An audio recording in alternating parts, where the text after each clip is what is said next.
Bonsoir.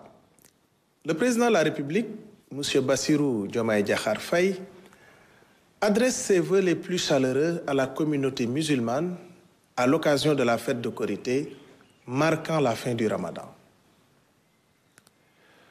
Ce 2 avril 2025 marque la première année d'exercice du pouvoir. Le chef de l'État salue ainsi le travail de qualité accompli par le Premier ministre Ousmane Sonko et son gouvernement dans tous les secteurs de la vie socio-économique, incluant la maîtrise des coûts des denrées de consommation régulières.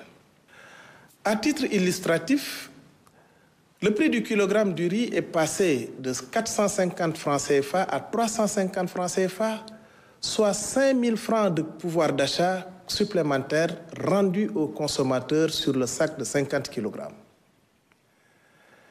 L'amorce de la deuxième année de gestion du pouvoir doit favoriser le déploiement accéléré des réformes, projets et programmes dans tous les ministères, avec un focus sur la souveraineté alimentaire à travers la préparation de la campagne agricole 2025 et révision de la loi agro-sylvo-pastorale, sur les services sociaux de base, notamment l'accès à l'eau, à l'électricité et à la couverture sanitaire universelle.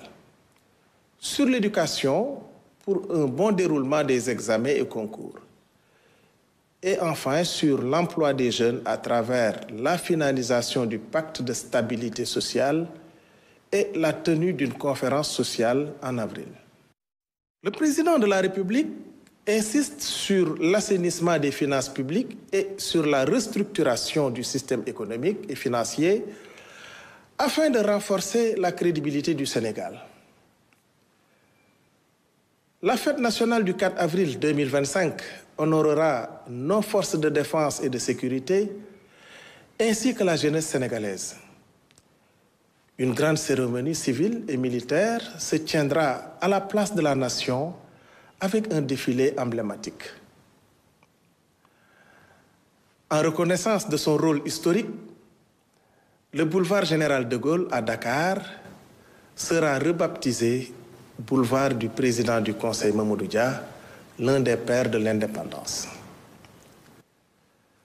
Le chef de l'État demande des mesures urgentes pour protéger les sites touristiques, notamment la création d'un commissariat spécial dédié au tourisme et le renforcement des moyens opérationnels. Un conseil interministériel sera organisé pour relancer ce secteur clé pour l'économie nationale.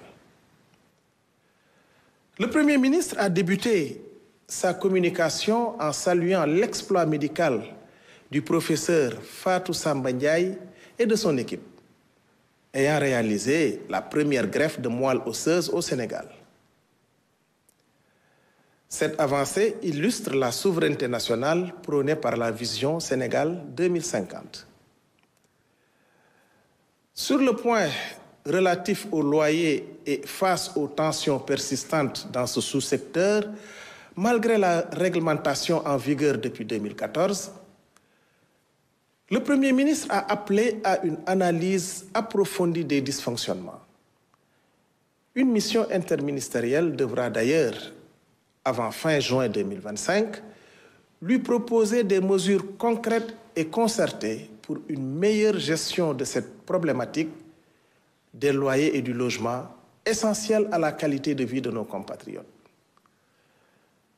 Soucieux d'une gouvernance publique de qualité et du contrôle interne dans les administrations, le Premier ministre veut rendre plus opérantes les inspections internes des ministères via un plan d'action pertinent d'ici fin 2025.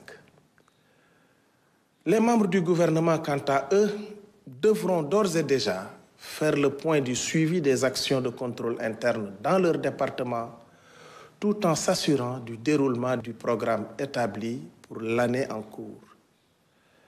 Je vous remercie de votre attention et vous souhaite une excellente soirée.